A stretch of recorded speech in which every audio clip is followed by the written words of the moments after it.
Hello. The Divine Code reading for December 27th, pages 405 and 406. We are in Chapter 3, beginning Chapter 3, Laws of a Pursuer and Self-Defense. One who murders intentionally is to be brought to a court to be judged for his capital sin. Before he is brought to a court and judged as guilty, he may not be killed by those who witnessed the murder, or by those who see him and identify him as the one whom they were told is a murderer. The Rambam Laws of Murderers 1:5. So if a person commits murder, or for that matter, commits any criminal act, he is to go to court. He is to be taken to court and to be judged by a court of law. Vigilantism is not allowed in the case after the fact of someone committing a crime.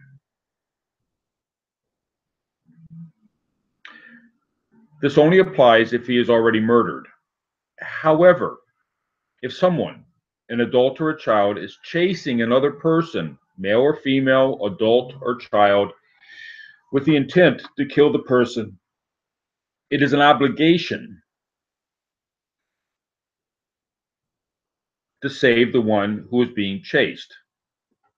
The law of a pursuer applies to Gentiles, for Gentiles, as can be seen from Rambam, Laws of Kings 9:4.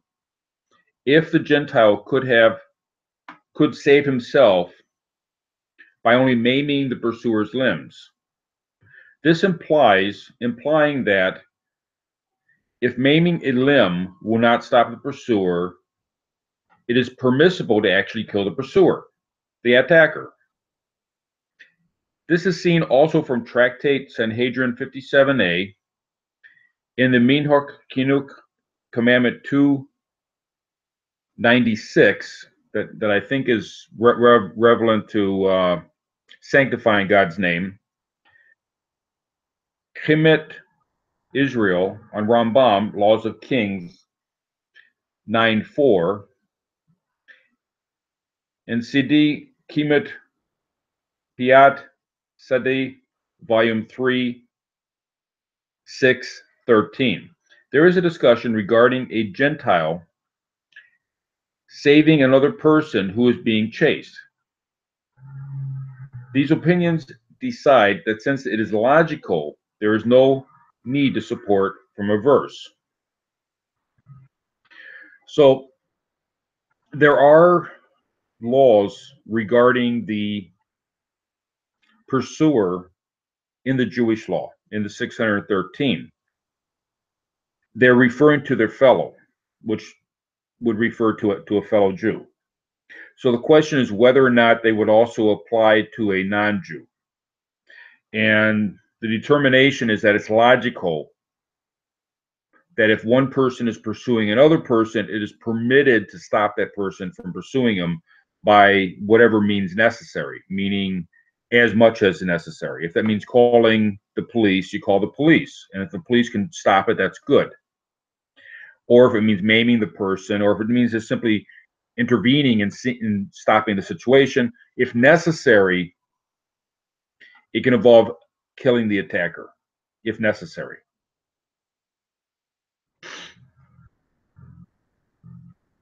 This is even so if the one being pursued can only be saved by taking the life of the pursuer.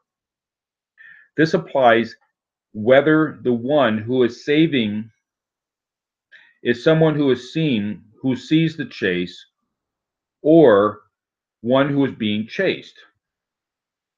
So it can either be the person that's being chased can turn around and defend himself against the attacker, or a third party can defend the victim against the attacker.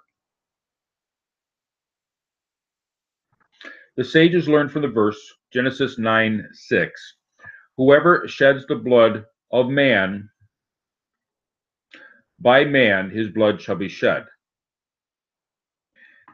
That it is permissible to save the one being chased by taking the life of the pursuer who is chasing the person with intent to murder. Tractate Sanhedrin 72b, Rashi's explanation there bases this on the wording of Genesis 9:6, by man. That is Adam in Hebrew, meaning mankind in general. The Talmud explains there that saving a pursued person is also an obligation for Gentiles and not just permissible. However, Rambam does not mention this as an obligation for Gentiles. The Rambam gives a very, well, more than any other codification of Jewish law. Most codifications of Jewish law doesn't have a section discussing non-Jews. And where the Rambam does discuss non-Jews, that's within the obligation of the king of Israel to have the non-Jews following the Jewish laws, and therefore a basic giving over of the non-Jewish laws is given in the laws of the laws of the Jewish king. But not all the rules are given in there. So we learn in there a very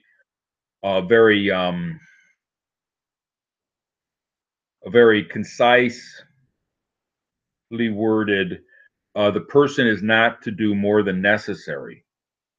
If the person kills the pursuer without necessity, he could have maimed the pursuer, then he's held guilty for killing the pursuer. And we learn from that everything else. In the laws of kings, we're learning everything else about what the laws of pursuer would be from that one key point. Then it ties it into everything that in the Jewish law concerning the pursuer, with that one key point being outlined.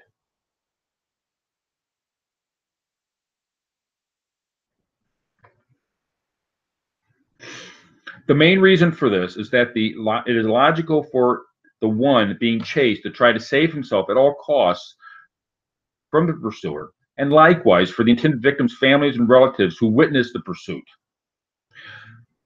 For this should be a civilized world, and it is expected from each group, family, community, etc., to try to save itself from its attackers. And the same argument is given in the Chinuch regarding the laws of the pursuer. The reasoning behind the laws of the pursuer is that it should be a civilized world. See Sefer HaChinuch Commandments 237 and 600. And that's a basic, one of the basic reasons behind the commandments is that it should be a civilized world, and anywhere we see that, there can be implications for the Noahites as well as for the Jews when it's described that way in the Chinuch. This rule is a branch of the Noahide prohibition against murder. Namely, one should not let an attacker kill whomever he wishes, but he should protect the one who is being chased in every possible way. And if there is no alternative, he should kill the attacker in order that the one being chased will not be killed. Although there is no clear commandment to Gentiles to save one who is being pursued, and a Torah law that derives from an actual divine commandment is stated by Rambam only regarding Jews, for whom there is a separate verse in Leviticus 19:16, do not stand by your brother's blood. It is clear from Rambam, the Laws of Kings 9:4, that it is at least permissible to save the victim by killing the pursuer. From this, Minhag Chinuch, Sidi Kemed, quoted above, and Arush Lanar on Tractate Sanhedrin 72, says that this law must be one that logically applies to Gentiles and is only permissible, but is not obligatory. So we are permitted to save the victim of a pursuer, the intended victim of a pursuer. We're allowed to save that person by whatever means is necessary, meaning the least destructive way of saving the person. That's the best.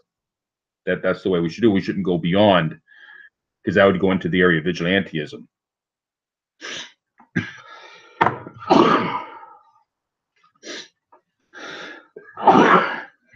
So we have to balance it out. And in a real situation, it's very difficult to know. So some leniency could be given by the courts depending upon if it's known that the person who saved the pursued, the intended victim, if it's known that the person went above what he should have done, and he could have maimed the person, but instead he was hyped up and decided to kill the person, that doesn't give us permission to kill, only if necessary. So that's something that if the court can determine that, otherwise it would be up to the court of heaven, which is equipped to determine a person's motives. A court can, an earthly court can only determine what they can see, obviously. And so only if it's obvious that the person could have maimed, but instead chose to kill, would the person be liable for murder, would the rescuer be liable for murder if it's obvious that he only murdered because he desired to rather than it was necessary. We can't use a situation like that as an excuse to murder someone.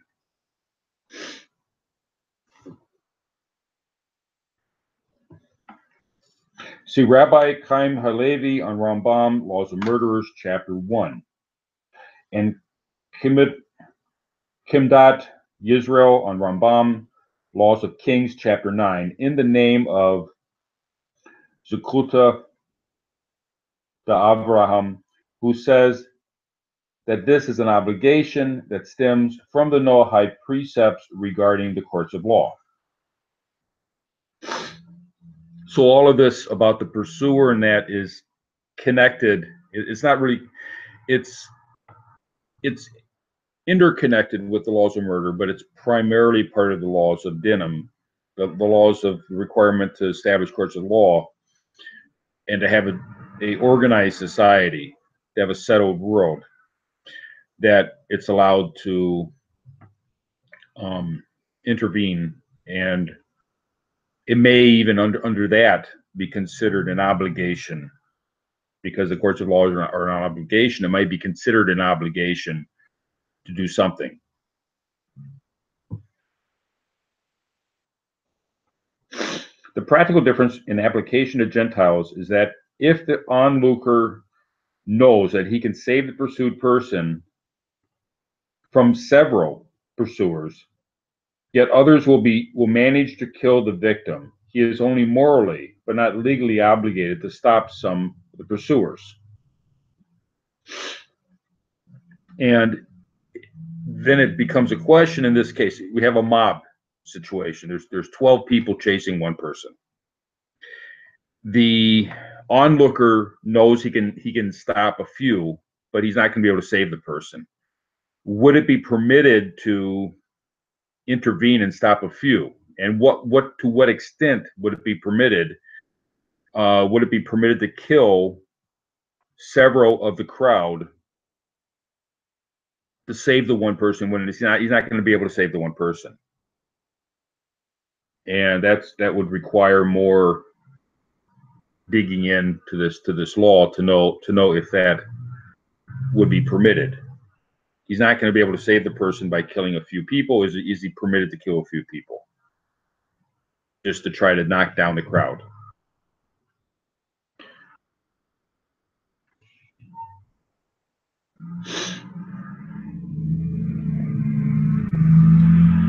Topic number 2. The law of a pursuer does not only apply to one who chases to kill a victim directly, that is, with either his hands or a weapon.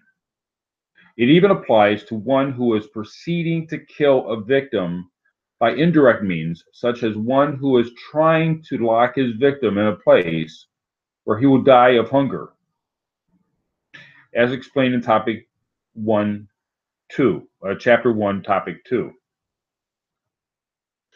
Other examples would be someone who is traveling to hire an assassin to commit a murder, or someone who sets a killer dog or wild animal on the pursued victim. All of these are cases of pursuing with the intent to kill. A person may take action to prevent the homicide by by using any means without killing or maiming any bystanders. If the obligation upon it is an obligation upon everyone who is able to save the pursued victim, and one may kill the pursuer if that is the only possible way. So in these cases, these are indirect cases of murder. Turning on a faucet that will fill up a vessel that would drown the person, or sending dogs to attack the person, or hiring an assassin. These are indirect. It is possible in these cases, if the only way to protect the victim, to save the victim, is to kill the pursuer, or if it's possible just to walk up to the faucet and turn it off, that might also work. The person needs to do what they need to do and not go beyond what they need to do to save the person. And it is explained here that it's an obligation. There is an obligation to intervene. We can't just stand idly by, even though we don't have a direct commandment. It's through the laws of Denham, and it is in fact an obligation to do what we can. And that would vary in different situations, what we can do, what we individual are capable of doing, and what's permitted to do. Both the bottom floor and the top floor, there's an area in between that explains what we can do and what we should do. This may learn from the law of the informer, as explained in Tractate Berkot 58a and Shulchan Aruch Choshen Mishpat, chapter 388. This is also written by Minchot Kino Commandments 296, part of 25 and 600. Akizer, volume 1, chapter 19, and or Shemaiah on Rambam, Laws of Murders 1:9.